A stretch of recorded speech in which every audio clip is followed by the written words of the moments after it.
అవుతుంది. దాదాపు 20 సంవత్సరాల నుంచి 40 సంవత్సరాల వరకు అనుకోండి. మంచి వయస్సు అది. మంచి వయసు ఏంటిది? ఆ వయసులో ఏమీ కనిపించదు, తనకు తానే కనిపిస్తా ఉంటాడు. ఇక బయట లోపల ఏం కనిపించదు, మనం ఒకసారి చెప్పుకున్నాం 8వ అధ్యాయంలో.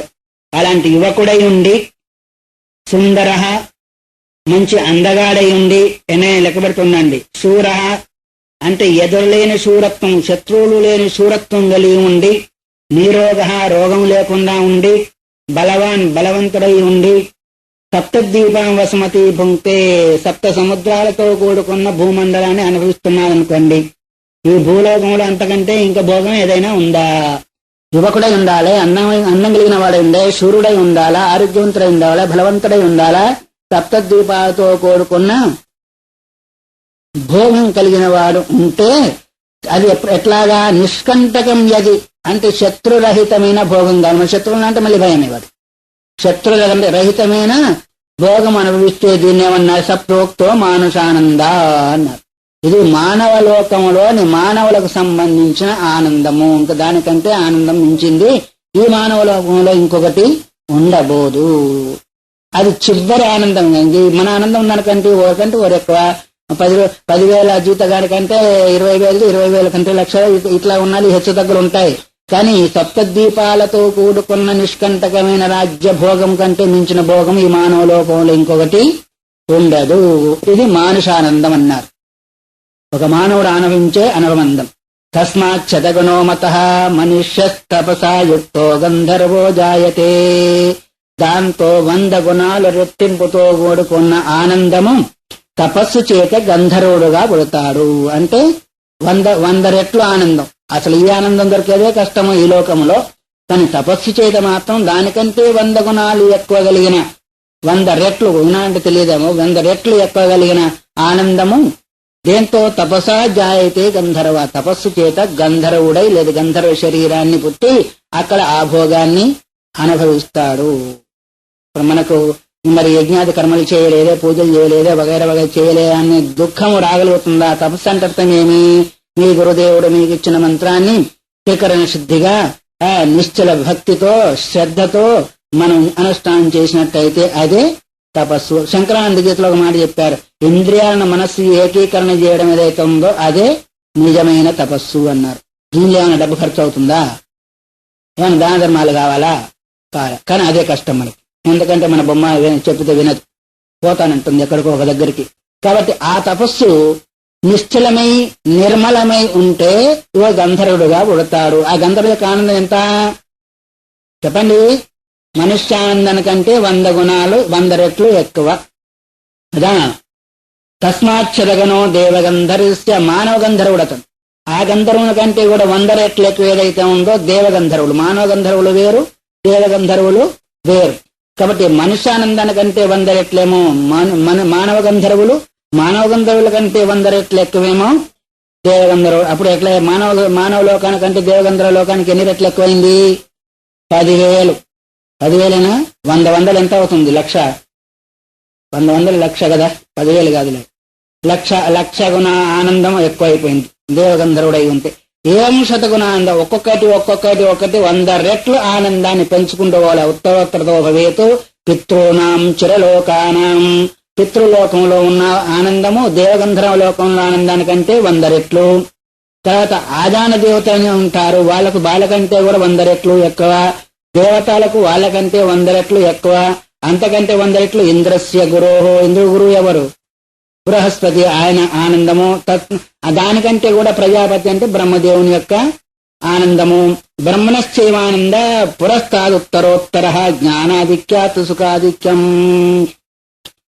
ఎంతకింత జ్ఞానం అధికంగా ఉంటే అంతకంతకు సుఖం అధికంగా పడుతూ ఉంటుంది. చెప్పండి, డబ్బు ఎక్కువ ఉంటే సుఖమా, జ్ఞానం ఎక్కువ ఉంటే సుఖమా? దొంగలంతా. జ్ఞానం ఎక్కువైతే మరి డబ్బు కొరకు ఎందుకు పరిగెత్తా ఉన్నారు అందరూ? డబ్బులో ఆనందం లేదు. ఎందుకు లేదు అంటే అది లేకపోతే దుఃఖము, ఉండిపోతే దుఃఖము, ఉన్నాగానే ఖర్చు అయిపోతుందేమని దుఃఖము. ఇంతవరకు చెప్పారేమో పరమాత్మ వాళ్ళు తీసుకుంటున్న దుఃఖం, వీళ్ళు తీసుకుంటారు దుఃఖం, ఇవ్వకపోతే దుఃఖము, ఆ తర్వాత ఎవరైనా కత్తిరించుకొని పోతారు అని దుఃఖము కదా. డబ్బు అంటే కేవలం డబ్బే కాదు, బంగారం వగైరా డబ్బే కదా. ఇప్పుడు అనుభవించేది ఎవరు? బంగారం. లాకర్లు కానీ మనుషులు అనుభవించారు. ఆ లాకర్లు అలంకరించుకుంటారు కానీ మనుషులు కట్టుకున్నారు అనుకోండి, వాళ్ళ గొంతు పోయిందే, చెవులు పోతాయి, ముక్కులు పోతాయి, ఇంకా రకరకాలు పోతాయి. డబ్బులు ఉన్నాయనుకోండి, జేబులు పోతా ఉంటాయి, గొలుసులు ఉంటే కత్తించుకొని పోతా ఉంటారు. ఆనందమా దుఃఖమా?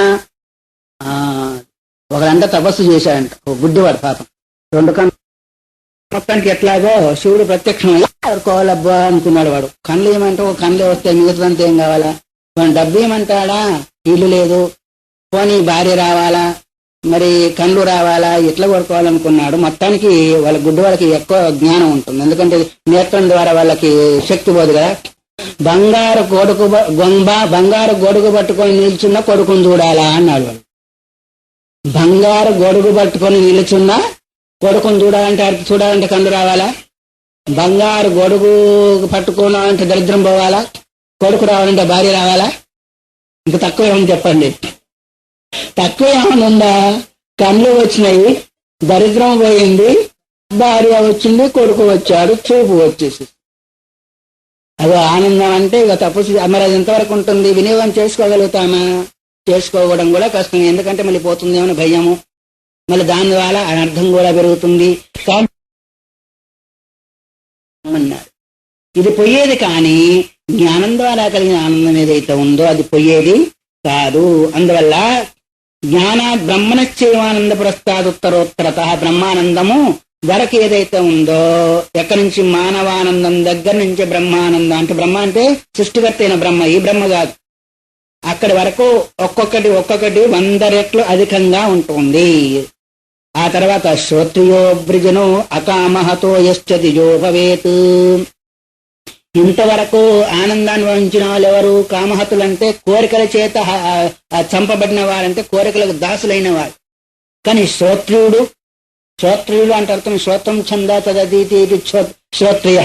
శ్రోత్రం అంటే ఛందస్సు అంటే వేదము, వేదాన్ని అధ్యయనం చేసిన వాడు శ్రోత్రియుడు అంటారు. శ్రోత్రియ బ్రహ్మనిష్ట ఫలానా అని పేరు పెట్టుకుంటారు. ఇంత పొడుగు వాళ్ళు చదువు లేదు, విధువు లేదు, శ్రోత్రియ బ్రహ్మనిష్ఠులు అయిపోతా ఉంటారు కొంతమంది. అందరని కాదు, కొంతమంది. ఎందుకంటే అంత పొడుగు పెట్టుకుంటే గానీ భక్తులు రారు, భక్తులు అయితే గాని మరి డబ్బులు రావు, డబ్బులు అయితే గాని సుఖానందం రాదు. కానీ ఒక శ్లోకం చెప్పాలంటే 12 తప్పులు పోతా ఉంటాయి. వాళ్ళంతా కూడా శ్రోత్రియులే. శ్రోత్రియుడు అంటే అర్థమే శ్రోత్రం ఛంద అంటే వేదము, వేదాన్ని లేదా వేదాంగాన్ని అధ్యయనం చేసిన వాడు శ్రోత్రియుడు. అలాంటి శ్రోత్రియుడు అవ్రజన అకామహత. అవ్రజన అంటే అర్థం ఏంటిదంటే అది అకామహత అంటే కోరికల నుంచి తప్పుకున్నవాడు. యశ్చ ద్విజో భవేత్. ద్విజ అంటే ఆయన ద్వాభ్యాం జాయతే, ఎప్పుడు నిత్య నిరంతరం కూడా ఉపాసనాపరుడై ఉండేవాడు. అలాంటి వాడు తస్యాప్యేవం సమాఖ్యాత ఆనందాశ్చోత్తరతం. అతనికి కూడా ఆనందము వీళ్ళందరికంటే కూడా ఎక్కగలుగుతుంది. ఎవరు? కేవలం నిర్గుణ నిష్ట కలిగిన శ్రవణ మననాదులతో కాలం గడిపే జ్ఞాని ఎవరైతే ఉన్నారో ఆయనకు. అందుకొరకు ఆత్మజ్ఞానాత్ పరం నాస్తి తస్మాత్ దశరథాత్మజ. ఆత్మజ్ఞానానికంటే మించిన భోగము ఇంకొకటి లేదు. ఎందుకంటే ఆత్మజ్ఞాని అయిన వాడికి ఆయన స్వయం జ్ఞానీతు ఆత్మైవ మేమతం అనే భావం చేత పరమాత్మ యొక్క స్వరూపమే కాబట్టి పరమాత్మ యొక్క ఆనందం తరిగేదా, పెరిగేదా, విరిగేదా? తరిగేది కాదు, పెరిగేది కాదు, విరిగేది కాదు, సమభూతమైంది. కాబట్టి వీళ్ళ దగ్గరదేమో తపస్సు ఆనందాన్ని అనుభవిస్తూ ఉంటే తపస్సు తరుగుతూ ఉంటుంది, కర్మ యొక్క ఫలం పుణ్యఫలం తరుగుతూ ఉంటుంది. అది అయిపోయిన తర్వాత క్షీణే పుణ్యే మళ్ళీ కిందికి వచ్చేస్తా ఉంటారు. కానీ జ్ఞానికి తరిగేది కాదు, పెరిగేది కాదు, విరిగేది కాదు, ఎప్పుడు సర్వకాల సర్వావస్థలందు ఉండేది. అందువల్ల ఆత్మజ్ఞానాత్ పరం నాస్తి తస్మాత్ అంటే వాటికంటే కూడా మించినవి ఏమి దీనికంటే మించినవి కాదు. అంటే ఇప్పుడు అవి ఎక్కువైనాయా? ఇప్పుడు ఆత్మజ్ఞానం ఎక్కువైందా? అందువల్లనే ఆత్మజ్ఞానికి ఏదైతే ఉందో అందుకొరకే ఏమన్నాడు? నహి స్వాత్మారామం విషయ మృగ తృష్ణ భ్రమయతి. శివమైన స్తోత్రంలో గంధర్వుడు పాడిన పాట. ఆత్మారాముడైన వాడికి విషయ మృగతృష్ణ ఏదైతే ఉందో అది భ్రమింపచేయదు. ఎందుకంటే మనం ఆనందం ఉందని అనుకుంటాం. అందులో ఎంతవరకు ఉంటుంది? అనుకూలం అయితే ఒకటి, అనుకూలం. రామకృష్ణ నవ్వుతూ ఒక మాట చెప్పేవారు, అక్కడ కూడా ఎత్తులకులా ఉంటాయి, పైవాడు చుట్టూ అని ఉమ్మేస్తా ఉంటే కింది మీద పడతా ఉంటుంది, వాడితో చూసుకుంటూ ఎడుతా ఉంటాడు. నాకు అది అవునా కదా? ఇప్పుడు ఇక్కడ హెచ్చుతగ్గులు ఉన్నందువల్ల అయ్యో ఉన్నది అనిపించాడు. ఉన్నది అనిపించకుండా ఏం చేస్తాడు? వాడు పక్కవానికి ఉన్న చూస్తాడు, వాడికి ఇంతకు ఉంది కదా, ఉన్నది అనిపించచ్చు కదా, పక్కవాడిని చూస్తూ ఉంటాడు. పక్కవాడిని చూసి ఆ పైకి పోవాలనుకుంటాడు, మళ్ళీ అక్కడికి పోయిన తర్వాత ఏం చేస్తాడు? ఆ పైకి పోవాలనుకుంటాడు. ఇంకా ఎంతసేపు ఇదే తప్ప అనుభవించే అనుభవం ఏమైనా ఉంటుందా అంటే అది దానికి అంతం అనేది ఉన్నది. అందువలన ఆత్మజ్ఞానము శ్రవణ మరణ ఆనంద జ్ఞానంలో నిలిచిన ఇంతవరకు చెప్పారే, హృదయ దేశంలో మనస్సును గాని భూమధ్యంలో గాని నాసికాగ్రంలో గాని ఒకవేళ మనం నిశ్చలంగా నిలపగలిగి ఏకాగ్ర చిత్తం చేత చేసినందువల్ల ఏమన్నాడు భగవంతుడు, స్వల్పమపి అస్య ధర్మస్య త్రాయతే మహతోభయ. ఎంత మంచి మహావాక్యం ఉన్నది. ఈ విధంగా చేసినట్టు అది స్వల్పంగానీగాక సంసార భయం నుంచి తరింపజేస్తుందంటే ఈ భోగాలన్నీ తరింపజేస్తాయా? ఈ భోగాలన్నీ బంధానికి హేతులవుతాయి గాని తరింపజేసేదానికి అవకాశము ఉండదు. అందుకొరకే తస్మాత్ బ్రహ్మణ కర్మభిరైవ వర్ధతే నైవహీయతే. బ్రహ్మజ్ఞాని కర్మ చేసినా ఒకటే, చేయకపోయినా ఒకటి. కర్మ చేయకపోతే తగ్గేది లేదు, కర్మ చేస్తే పెరిగేది లేదు. ఎందుకంటే అన్ని దానిలో నిహితమై ఉన్నాయి. అంతకంటే మించిన ఆనందం ఇంకోటి చేయలేదు. అటువంటిప్పుడు ఏది పొందవలసిన యస్మాత్ పరతరం నాస్తి, దేనికంటే మించిన తత్వం ఇంకోటి లేదో, ఇంకో ఆనందం లేదో, అదే తన యొక్క స్వరూపము. ఆ స్వరూపానందంలో ఎప్పుడు విహరించేవాడికి ఇంకా కర్మ చేస్తే ఇంకా పెరిగేది లేదు, చేయకపోతే ఒరిగేది లేదు. అందువల్ల బ్రహ్మణ కర్మభిర్ నైవ వర్ధతే నైవహీయతే. కర్మల చేత అతను పెరిగేది లేదు, తరిగేది లేదు. నలిప్యతే, ఒకవేళ తెలియకుండా పాపం జరిగిన జ్ఞానవాన్ కర్మన పాతకేన నలిప్యతే. ఆ పాపకర్మ చేత అంటబడు. ఎందుకంటే కుమ్మరి పురుగు బురదలోకి పోతే ఎట్లా అయితే అంటబడదో అంటుతుందా దానికి. కుమ్మరి పురుగు అంటే తెలుసు కదా, అది చూసే ఉంటారు. బురదలో పోతా ఉంటుంది, దానికి ఏమాత్రం కూడా అంటదు. అట్లాగే ఈ బ్రహ్మజ్ఞాని అంతా తన యొక్క స్వరూపం ఎప్పుడు పాపం ఎక్కడుంది పుణ్యం ఎక్కడుంది చెప్పదు. కర్మ లేదు, పాపము లేదు, పుణ్యం లేదు, అతనికి అసలు శరీరమే లేదు. మనకున్నట్టుగా కనిపిస్తుంది కానీ ఆయనకు ఎప్పుడు శరీరము ఆ జ్ఞానం చేత సమస్త కర్మలు పోయిన తర్వాత, జ్ఞానాగ్ని చేత దగ్ధమైన తర్వాత మనకు ఉన్నట్టుగా కనిపిస్తుంది. తాడు ఉంటుంది చూడండి, కాలిపోయిన తర్వాత చూసే వాళ్ళకు తాడులాగా కనిపిస్తుంది, కానీ కట్టివేయగలుగుతుంది. అది కట్టివేసే అవకాశమే లేదు. అట్లాగే బ్రహ్మజ్ఞానికి కూడా శరీరం మనకు ఉన్నట్టుగా కనిపిస్తుంది కానీ ఆయనకు లేనట్టుగానే, ఆయన లేనే లేదు ఆయన. ఎందుకంటే ఆ శరీరము తాను తన మనస్సు సమస్తం కూడా బ్రహ్మస్వరూపమే అనే భావం చేత ఉంటాడు కాబట్టి ఇంకా పుణ్యకర్మ ఏంటిది, పాపకర్మ ఏంటిది, అంటుకునేది ఏంటిది ఆయనకి. అందువల్ల నలిప్యతే తస్మాత్ సర్వాధికో విప్రో జ్ఞానవానేవ జాయతే. అందువల్ల అన్ని భోగాల కంటే, అందరి దేవతల కంటే, సృష్టి స్థితి లయాలు చేసే దేవతల కంటే కూడా సర్వాధిక, అందరికంటే కూడా గొప్పనైన వాడు.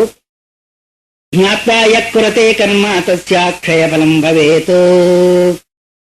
ఆ విధంగా తెలుసుకొని అలాంటి జ్ఞానవంతుణ్ణి ఎవరైతే సేవిస్తుంటారో వాళ్లకు అక్షయమైన ఫలం లభిస్తుంది అంట. మనం ఎన్నో కర్మలు చేస్తూ ఉంటాం, ఎన్నో పూజలు చేస్తూ ఉంటాం, ఎక్కడెక్కడికో తిరుగుతూ ఉంటాం, ఇంద్ర దేవతలకో మొక్కుతుంటాం. ఇక దుర్గమ్మ ఇవ్వకపోతే ఇంకో దగ్గర పోతాం, అక్కడ ఇవ్వకపోతే ఇంకో దగ్గర పోతాము, ఇంకా శ్రీశైలం పోతాము, ఇంకా కాశీకి పోతాము. ఎందుకు? మనం అనుకున్నది కావాలని. కానీ ఇక్కడేమంటున్నారు, ఒకవేళ జ్ఞానవంతుని సేవ చేసినట్టయితే అక్షయ ఫలం లభతే, తరగని ఫలం లభిస్తుంది. ఇవన్నీ ఒకవేళ వాళ్ళు అనుగ్రహించినా తరగే ఫలాలు. మనం ఏడు కోరుకుంటామో అది ఇస్తారు వాళ్ళు. ఎవరు? నువ్వు కనకదుర్గమ్మ దగ్గరికి వెళ్ళినా, ఇంకా కాశీకి వెళ్ళినా, శ్రీశైలంలో ఎక్కడికి వెళ్ళినా, ఎందుకు పోతున్నా? కోరికలతో పోతున్నా. కామై తై అబహుత జ్ఞాన, భగవద్గీత. ఆయా కోరికల చేత జ్ఞానం అపహరింపబడింది, దొంగిలింపబడింది. కోరికల చేత దొంగిలింపబడిన తర్వాత నీవు ఏది కోరుతావో అదే వస్తుంది, కానీ ఇంకోటి వచ్చేదానికి లేదుగా. దాని బ్రహ్మజ్ఞానం సేవించినట్టయితే అక్షయ ఫలం. ఆయన ఒక్కసారి ఆయన కృపాదృష్టి పడిందంటే మనకి ఏదేది కావాలో అంతా కూడా వస్తుంది. అందువల్ల జ్ఞాత్మాయకృతే, అలాంటి జ్ఞానాన్ని తెలుసుకుని ఎవరైతే సేవ చేస్తారో వాళ్ళకు అక్షయ ఫలం. మనని తెలుసుకోవాలిగా జ్ఞాని అని. ఆ తెలుసుకునే తెలివి మనలో ఉండాలిగా. మనం ఏమనుకుంటాము? పిచ్చోడు అనుకుంటాం. పిచ్చోడు అనుకుంటామని జ్ఞానం అనుకోం. నేను ఎట్లా అనుకున్నాను, ఒక ఆశ్రమంలో ఉన్నప్పుడు ఇదివరకు ఇది వ్యాసాశ్రమానికి రాకముందు అతను వచ్చేవాడు. లావుగా ఉన్నాడు, నల్లగా ఉన్నాడు. తింటే 3 రోజులు తిండి, ఇంత తిండి ఒకేసారి తినేవాడు. లేకపోతే అసలు 3 రోజులు ఉపవాసం ఉండేవాడు. ఈ నెత్తి మీద ఇంత పేడ పెట్టుకునేవాడు, ఇంత పేడ. నేనంటే పిచ్చోడు కదా పెట్టుకునే పేడ ఎందుకు పెట్టుకునే వాళ్ళంటే యోగాభ్యాసం చేసే వాళ్లకు ఆ వేడి తగ్గేదానికి పేడ పెట్టుకుంటారంట. ఎప్పుడు మాకు తెలుస్తుంది, అప్పుడు మాకు తెలియదు కదా పిచ్చోడు. మేము పిచ్చోడు అనుకున్నాం అప్పుడు. కానీ అట్లా తెలియకుండా ఉంటారు. ఎందుకు ఉంటారు అంటే ఒకవేళ గుర్తించామే అనుకోండి, అప్పుడు వాళ్ళు పట్టుబడిపోతారు మన యొక్క సేవకు. అందువల్ల ఆహార విహారాదులలో అలాంటి వాళ్ళని గుర్తించడము చాలా కష్టం. ఒకవేళ జ్ఞాత తెలుసుకొని సేవ చేశామనుకోండి, అంతకంటే మించిన ఫలము ఇంకేంటి. అసలు ఒక బ్రహ్మజ్ఞానం తప్ప అన్ని వచ్చేస్తాయి. ఒకవేళ నువ్వు ఓర్చుకొని అట్లాగే ఉంటే బ్రహ్మ జ్ఞానం కూడా అవుతుంది. అందుకొరకు కదా వివేకానందకి హస్తమస్తక సంయోగం ద్వారా పరమహంసుల వారి జ్ఞానోపదేశం చేసిన కారణం కూడా. కాబట్టి శిష్యుడు యోగ్యుడై ఉండాలా, గురువు యోగ్యుడై ఉండాలా. ఈ రెండు యోగ్యతలు ఏకత్వం ఎక్కడైతే కుదురుతాయో అక్కడ ఇంకా ఎవరికి కూడా తిరుగులేదు. ఎవరికంటే ఏ సాధకుడు కూడా తిరుగు లేదు. మరి ఇప్పుడు కర్మ ఏంటిదంటే గురువు యోగ్యుడైతే శిష్యుడు యోగ్యుడు కాదు, శిష్యుడు యోగ్యుడైతే గురువు యోగ్యుడు కాదు. మరి అలాంటి సమయం వచ్చింది. ఒకవేళ ఇలాంటి జ్ఞానులు దొరికినా మనం గుర్తుపట్టడం కూడా చాలా కష్టం. ఎందుకంటే ఆ స్థాయికి మన బుద్ధి ఎదగలేదు కాబట్టి. వాళ్ళు ఎట్లా ఉంటారు? బాల ఉన్మత్త పిశాచదు బాలిన వాళ్ళే ఉంటారు, పిచ్చివాడి వాళ్ళ ఉంటాడు, దయ్యం పట్టిన వాళ్ళు ఉంటాము. మనం అనుకుని పిచ్చివాళ్ళు అనుకోకుంటే వాళ్ళు పిచ్చోళ్ళు కాదు, మనం పిచ్చోళ్ళం. ఎందుకు? వాళ్ళని తెలుసుకోకపోతే మనం పిచ్చోళ్ళు అవుతున్నాయి కానీ వాళ్ళు పిచ్చోళ్ళ. అందువల్ల జ్ఞాత్వా ఎక్కరుతే. అంతేకాకుండా యత్ ఫలం లభతే మర్త్య కోటి బ్రాహ్మణ భోజనై, కోటి మంది బ్రాహ్మణులకు ఒకేసారి భోజనం పెట్టినట్టయితే ఎంత పుణ్యఫలం అయితే వస్తుందో తత్ఫలం సమవాత్మోతి జ్ఞానం చేస్తూ భోజయేతు. అందువరకే ఒక్క జ్ఞానికి భోజనం పెట్టినట్టయితే కోటి మంది బ్రాహ్మణులకు అన్నం దానం చేసినంత పుణ్యం. అందుకని సత్తుప్రస్తుని కథ వినే ఉంటారు కదా మీరు. సత్తుప్రస్తుడు ఆయన అది ఈ రాజసయాగంలోకి ఒక ముంగిసి వచ్చింది. అక్కడ ఏంటంటే సత్తుప్రస్తుడు కాదని వేరే ఒక ధర్మగంట కట్టారంట రాజసయాగంలో. అంత అయిపోయిన తర్వాత రాజసయాగం చేశాడు ఆయన. ధర్మగంట ఏంటి అంటే 1,00,000 మంది భోంచేస్తే ఒకసారి టన్ను అంటుంది. సరే ఆ యాగం జరుగుతా ఉంది. ఒక రోజు 2 రోజులు, నాకు అపోలో కల్పితం కాదు, మహాభారతంలో ఉంది. 1 రోజు 2 రోజులు 3 రోజులు అంతా ఒకసారి టన్ను అంది. 3 రోజులకు 1,00,000 మంది తిన్నది అనుకున్నారు. మళ్ళీ ఒక 3 రోజులకు మళ్ళీ ఒకసారి. ఒక రోజు ఏమైందంటే అసలు అది విశ్రాంతి లేకుండా టన్ టన్ టన్ టన్ మోగేది మొదలుపెట్టింది. కృష్ణుడు అక్కడే ఉన్నాడు. ఏం బాగా ఈ గంట ఏం చెడిపోయింది ఏంటి? 3 రోజులకు ఒకసారి మోగేదేమో గడగడగడగడ మోగుతా ఉంది. అదేం చెడిపోదు ఆయన, నువ్వు చెడిపోయాను ఆయన అన్నాడు. అదేంటి స్వామి అంటే అట్లా పోతున్నాడు, అట్లా పోతున్నాడు. పోతున్నా ఏదో పిచ్చోడు పోతా ఉన్నాడు. పిచ్చోడు కదా ఆయన ఈ గంజి వార్చే అది ఉంటుంది కదా దారి, దాన్ని ఏమంటారు? తూమ్ అంటారా? తూమ్ దగ్గరకు పోయి ఆకలికి 3 దోశలు గంజి తాగాడు. ఆయన మహాజ్ఞాని. అందువల్ల కొంతమంది అనేక వేల మంది భోజనమైంది కాబట్టి తిండి కూడా కాదు, పెట్టింది కూడా కాదు. కానీ ఆ మహానుభావుడు వచ్చి అట్లాగే ముంగిసి వచ్చేసేసి అక్కడంతా బొర్లుతా ఉందంట. బొర్లుతా ఉంటే ఇదేం బొర్లుతా ఉంది అంటే ఏం లేదు. ఆ ముంగిసి మనిషి భాష మాట్లాడి, నాయన నువ్వు ధర్మకర్తవని నేను ఇక్కడికి వచ్చాను. ఇక సగం భాగం నాకేమో బంగారం అయింది, సగం భాగం కాలేదు. అది ఎట్లయిందని అడిగాడు. ఆ సప్తపస్త్ర అనేవాడు ఉన్నాడు. ఆయన సత్తు మాత్రమే తింటాడు. అది తిన్న తర్వాత చేయగలుక్కున్నాడు. అక్కడ పొయ్యానో లేదో నాకు సగం భాగం బంగారం అయిపోయింది. ఈయనకు అహంకారం వచ్చింది కనుక ధర్మరాజుకి. ఈయన చేసిన నాటకం ఇది. ఎవరు? ఈ నరాయణ చేసిన నాటకం. అక్కడ సప్తపస్త్ర అనేవాడు ఉన్నాడు. అక్కడ చేయగలిగిన నీళ్ళలో తగిలినందువల్ల నాకు బంగారం పోయింది. మరి ఇంత పెద్ద యాగం చేసిన కొన్ని కోట్ల మంది పనిచేస్తున్నారు కదా, అక్కడ పోతే మొత్తం పూర్తిగా బంగారం అవుతుంది అనుకున్నాను. కానీ అసలు బంగారం కానీ మట్టి కూడా అంత మట్టి అయిందే కానీ బంగారం కాలేదన్నాడు. దాంతో ఈయన అహంకారము అని ఎందుకు చెప్పుకుంటున్నామంటే ఒక జ్ఞాని యొక్క కుక్షు లోపల 2 గింజలు పెడితే అనంత కోటి బ్రాహ్మణులు భోజనం చేయించినందువల్ల ఎంత పుణ్యమైతే లభిస్తుందో అంతకంటే కూడా ఎక్కువ పుణ్యం. అందుకని రామకృష్ణ స్వామి అంటుండేవారు, నువ్వు కాకలకు వేస్తూ ఉంటే ఒకసారి హంస కూడా వస్తుంది అని. నువ్వు వేసేది పెట్టుకో. అందుకని ఇచ్చే బుద్ధి చచ్చే బుద్ధి వాడికి రాదు. ఇచ్చే బుద్ధి వాడికి ఇవ్వాలంటే కష్టమే, చావాలన్నా కష్టమే. అందువరకు మనం ఎవరికో పెట్టేది అలవాటు చేసుకుంటే ఏదో ఒక సమయంలో అలాంటి మహానుభావుడు మనకు లభ్యం. పూర్వకాలం అందుకనే కదా అన్ని సత్రాలు వగైరా వగైరా అంతా కూడా హోటల్ తయారైపోయినాయి. అన్నం అమ్ముకొని బ్రతికే రోజు వచ్చినాయి. అంటే మనకి ఎక్కడ ఆ బ్రహ్మజ్ఞానం దొరుకుతారో మనం ఎక్కడ సేవ చేస్తాము. అక్కడికి సన్యాసులు సైతం పోయి మంచి హోటల్ ఎక్కడ ఉందో నిలబెట్టి అక్కడ స్వాహ అయిపోతాం. ఎందుకు అంటే ఇక లోకంలో గతానికి ఒక లోక. కాబట్టి బ్రహ్మజ్ఞానం గుర్తించేదట్లా ఆయన కుక్షలో 2 గింజలు వేయడము బ్రహ్మజ్ఞానే లభించక్కర్లేదు. ఆ మార్గంలో నడిచే వాళ్ళు నిష్ట కలిగిన వాళ్ళైనా కానీ అంత పుణ్యం రాకపోయినా కొంత పుణ్యం వస్తుందా లేదా? అందుకరికి ఏమన్నారు? అన్ని దానాల కంటే అన్నదానము గొప్పదనే దానికంటే కూడా జ్ఞానదానము గొప్పది. అందుకరికి 2 దానాలు జరుగుతున్నాయి లేదా? ఇప్పుడు జరుగుతున్నాయి లేదా? ఎవరు చేస్తున్నారు? మీరు అన్నదానం చేస్తా ఉంటే మేము అందుకని మలయాళ స్వాములు ఏమన్నారు? గృహస్థులకు సన్యాసులకు వియంకుల సంబంధం ఇచ్చిపుచ్చుకోవడం కదా తర్వాత. అందుకరికి గృహస్థులైన వాళ్ళు అన్నదానం చేస్తే మహాత్ములైన వాళ్ళు జ్ఞానదానం ఇచ్చిపుచ్చుకోవడం అయిందా లేదా? అందువలనే ఇక్కడ యత్ఫలం లభతే మర్త్యా కోటి బ్రాహ్మణ భోజనై, కోటి బ్రాహ్మణకు ఏకకాలంలో భోజనం చేయించినందువల్ల ఏ ఫలం దొరుకుతుందో తత్ఫలం సమాప్నోతి జ్ఞానం చేస్తూ భోజయేతు. ఆ ఫలం ఏదైతే ఉందో ఒక్క జ్ఞానికి మనం భిక్ష పెట్టినందువల్ల. ఎంత తింటాడు ఆయన? కోటి మంది భోజనం చేస్తాడా? కృష్ణుడు ఎంత తిన్నాడు? కృష్ణుడు ద్రౌపది దగ్గర ఒక్క ఆకు తిని తృప్తోస్మి అన్నాడు. బ్రహ్మాండాలన్నీ కూడా తృప్తి అయిపోయింది. ఎందుకని ఆయన ఒక్క ఆకు వేసుకొని తులసి దళం తీసుకొని తృప్తోస్మి అన్నాడు అనుకోండి, భగవంతుడు తృప్తుడైతే బ్రహ్మాండాలన్నీ ఆయన గర్భంలో ఉన్నాయా లేవా? అందుకొరకు అక్కడున్న దుర్వాసన కూడా పొట్ట నిండి అటించటి వెళ్ళిపోయారు. అట్లాగే జ్ఞానితో ఆత్మీయ జ్ఞాని కూడా భగవత్ స్వరూపమైనప్పుడు ఆయనకు మనం భోజనం పెట్టినందువల్ల ఎంతమంది తృప్తిని పొందాలా? అది మనకు దొరకడం కష్టం కాదు, మన పుణ్యం ఉంటే వాళ్ళు దొరుకుతారు. అందుకొరకే పుణ్యం పండిత పూర్ణ పురుషుల దర్శనం అవుతుంది అన్నారు. మనం పుణ్యం చేసుకోవాలా, దాన ధర్మాలే అక్కర్లా, చెయ్యొద్దని కాదు, కానీ జపధ్యానాదుల వల్ల కూడా పుణ్యం వస్తుంది. అది నిశ్చలమైన భక్తి కావాలా, శ్రద్ధ కావాలా. శ్రద్ధ భక్తి ధ్యాన యోగాత్ అవేహి అంది శాస్త్రము. అందువల్ల జ్ఞానవంతం నిజం చేస్తున్న రాధమ సృష్టమానం అయితే యస్మాది ఈశ్వరయేవ. జ్ఞాని ఎవరైనా తిట్టినట్టయితే దూషించినట్టయితే ఎండిపోయి చచ్చిపోతాడు. ఎందుకు అంటే ఈశ్వరయేవ సహ, ఈశ్వరుని తిట్టిన ఆయన ఒప్పుకుంటాడేమో కానీ జ్ఞాని తిడితే మాత్రం ఆయన ఎండిపోయి ఎవరు తిట్టేవాడు. శిష్యమానం లేతే యస్మాత్ ఈశ్వర ఏవ సహా. ఎందుకంటావా? సాక్షాత్ ఈశ్వర స్వరూపం కాబట్టి ఎవరైతే పూజిస్తారో వాళ్ళు ఎంతో మందికి భోజనం పెట్టిన వాళ్ళు అయ్యారు. ఎవరైతే దూషిస్తారో ఏమయ్యారు? ఎండిపోయి.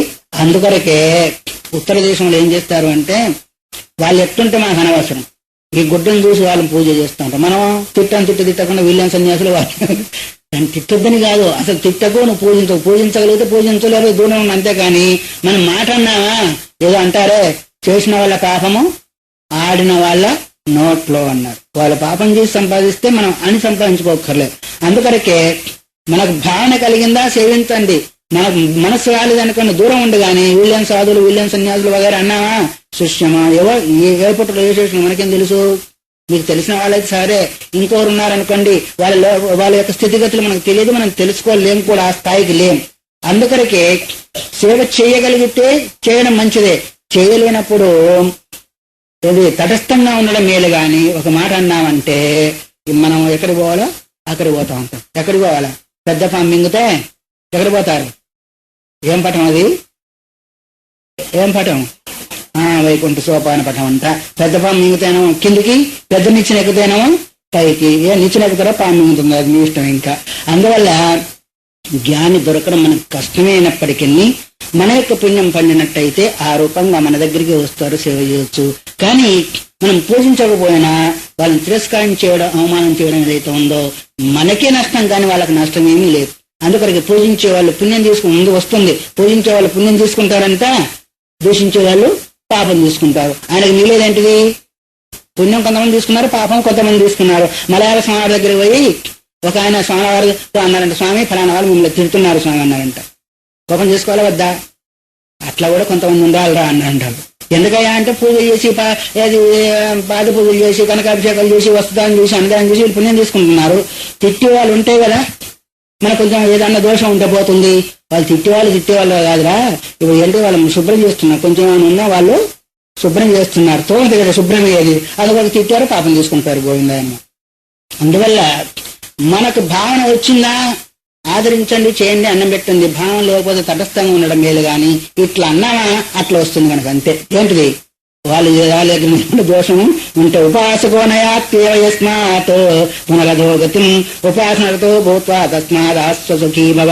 అందువల్ల ఉపాసకోనయాత్యేయ యస్మాత్ పునరధోగతి. ఉపాసకుడైన వాడు ఎప్పుడు కూడా అధోగతిని పొందడు అని హామీ ఇస్తుంది. నమే భక్త ప్రణశ్యతి అని అక్కడ ఆయన హామీ ఇచ్చాడు. ఇక్కడేమో ఉపాసన ఎందు రతిగలిగిన వాళ్ళు ఎప్పుడు కూడా అధోగతిని పొందరు. అందువల్ల ఉపాసనతో భూత్వా తస్మాదాస్తు సుఖీ భవ. ఉపాసన ఎందు ఆనందం కలిగి రతుడవై ఉండి సుఖవంతుడవు కావయ్యా రామా అని ఈ అధ్యాయాన్ని పూర్తి చేశారు. ఒక శ్లోకం చెప్పుకొని నిలించుకుంటా. అందరు చెప్పండి. శ్రీ విశ్వనాథో విజయతేతరాం శ్రీ శివగీతా 12ోऽధ్యాయః ఉపాసనా వర్ణన యోగ. శ్రీరామ ఉవాచ భగవన్ దేవదేవేశ నమస్తేస్తు మహేశ్వరః ఉపాసనా విధిం బ్రూహి దేశం కాలం చ తస్య అంగాని నియమాంశ్చైవ మైతే అనుగ్రహో యది. అధ్యాయం చివరిలో ఉపాసకో నయాత్యేవ యస్యాత్ పునరధోగతం. ఉపాసన చేసిన వాడు అధోగతిని ఎప్పుడు కూడా ఏ సందర్భంలో కూడా అధోగతిని పొందడు. అందువల్ల ఉపాసన రతుడవై సుఖవంతుడవు కమ్మని శివుడు రామునికి బోధించిన విధానాన్ని మనం నిన్న విన్నాం. కాబట్టి ఉపాసన ఏదైతే ఉందో అది జీవుడికి చాలా ఉత్తమోత్తమైన సుఖాన్ని లేదా స్థానాన్ని లేదా ఇంకా చెప్పాలంటే మరో జన్మను కూడా మనకు అందిస్తుంది అనే దాన్ని దీని ద్వారా తెలుసుకోవచ్చు. అందువరకే నహి కళ్యాణ కృత్కశ్చిత్ దుర్గతిం తాపగచ్చతి. అర్జున, కళ్యాణం అంటే మంగళకరమైన పనిని చేసేవారు ఎప్పుడు కూడా ఎవరు కూడా దుర్గతిని పొందే అవకాశము లేదు అని గీత చెప్తున్నట్టుగానే ఇక్కడ కూడా ఉపాసకుడైన వాడు అధోగతి. దుర్గతి అంటేనే అధోగతి అంటే రెండు ఒకటే. పాఠాంతరం అనుకున్నా లేదు పదాంతరం అనుకున్నా ఏదో ఒక రకంగా మనం అనుకోవచ్చు. అది చెప్పినా ఇది చెప్పినా ఉపాసన చేసేవాడికి ఎప్పుడు కూడా దుర్గతి అధోగతి నికృష్టమైన గతి లేదు అని ఎప్పుడైతే ఈ విధంగా చెప్పాడో మరి ఉపాసన చేయమన్నారు. సరే, ఉపాసన చేసే విధానం ఏంటో తెలుసుకోవాలి కదా. ఆ విషయాన్ని అడుగుతున్నాడు రాముడు. భగవన్ దేవదేవేశ నమస్తేస్తు మహేశ్వర. భగవన్, ఓ మహేశ్వర, దేవదేవ, నీకు నమస్కారమగుగాక. ఉపాసనా విధం బ్రూహి. ఉపాసన ఏ విధంగా చేయాలో ఆ విషయాన్ని చెప్పవలసింది. ఉపాసన చేసేదానికి ఏ దేశం కావాలి, ఏ కాలం కావాలి, వాటికి అంగాలు నియమాలు ఏవే ఉన్నాయో అవన్నీ చెప్పవలసింది అని. ఇవన్నీ మనకు కూడా కావాలా వద్దా? కొందరికి అక్కర్లేదు. వాళ్ళు పండితులై ఉంటారు, వారికి గురువు అక్కర్లేదు, ఇవన్నీ కూడా అవసరం లేదు, వాళ్ళకి తోచినట్టుగా చేస్తూ ఉంటారు. కానీ మనకు మాత్రం కావాలి. కొంతమంది ఉపన్యాసాలను చెప్తా ఉంటారు, నాకు గురువు అనేవారు లేరు అంటే గురువు లేకుండా ఆయన పెద్దవాడాయన, నాకు తల్లి లేదన్నట్టుగా ఉంటుంది. తల్లి లేకుండా ఎక్కడి నుంచి వచ్చాడు? నాకు తల్లి లేదంటే అది ఒప్పుకోబడుతుందా? మా అమ్మ గొడ్రాలు అన్నట్టుగా ఉంటుంది. అమ్మ గొడ్రాలు అయితే ఈయన ఉన్నాడు, ఈయన ఉన్నాడంటే అమ్మ గొడ్రాలు కాదు. అట్లాగే నాకు గురువు లేదని పెద్ద పెద్ద సభలు చేసుకుని మహా కొమ్ములు తిరిగిన పండితులు కూడా ఉన్నారు. అంటే నేను అందరికి గురువు కావాలా? నాకు మాత్రం గురువు అక్కర్లేదు. ఎందుకంటే అక్కడ పోతే మరి నమస్కారం చేయాలా, తలకాయ వంచాలా, వగైరా వగైరా కావాలి కదా. దేశం రామకృష్ణ వారు ఒక ఉపమానం చెప్తుండేవారు. ఈ రోజుల్లో అంతా కూడా పేపర్లో వేయడమే కదా, మంచి భార్య కావాలి, మంచి భర్త కావాలి, ఫలానా ఫలానా అని. అట్లాగే ఒక మంచి భర్త కావాలని పేపర్లో వేసినట్టు అమ్మగారు వేస్తే ఒక ఆయన పండితుడు వచ్చి ఇట్లా పరమాత్మ స్వామివారు వచ్చి మంచి భర్త అంటే అర్థం ఏమమ్మా అని అడిగితే, దేశమంతా మా ఆయన చెప్పితే వినాలే, మా ఆయన మాత్రం నేను చెప్పినట్టు వినాలా అన్నారంటారు. దేశమంతా మా ఆయన చెప్పినట్టు వినాలా, మా ఆయన మాత్రం నేను చెప్పినట్టు అంటే అర్థమేమి? ఆయన అన్నాడు, నీవు భర్తను కాదు కోరేది, సేవకుని కోరుతున్నావు అన్నాడంట. అందువల్ల ఈ రోజుల్లో కూడా ఇప్పుడు కూడా చాలా మంది తనకు గురువులు అక్కర్లేదు కానీ తను మాత్రం అందరికీ గురువు కావాలా అనే ఉద్దేశం ఉంటుంది. కానీ అది ఆయనకి తెలుసు. శంకర భగవత్పాదులు ఒక దగ్గర చెప్పాడు, స్వయం సమర్థోపి నాచరణీయ. సమర్థుడైనప్పటికీ గురువు లేకుండా ఆచరించకూడదని ఒక భాషణలోనే చెప్పారు. ఎందుకంటే తెలియంది అది. ఓం నమ శివ అనేది నమో నారాయణ, ఓం నమో భగవతే వాసుదేవ, ఈ మంత్రులు మీ అందరికీ తెలియయా? తెలుసా లేదా? గురువు లేకముందు కూడా ఇవన్నీ వినబడుతూనే ఉంటాయి. బోర్డుల మీద వినబడుతూ ఉంటాయి, గోడల మీద వినబడుతూ ఉంటాయి, ఎక్కడెక్కడ మనకు కనిపిస్తూనే ఉంటాయి. అయితే ఎందుకు తెలుసుకోవచ్చేసింది?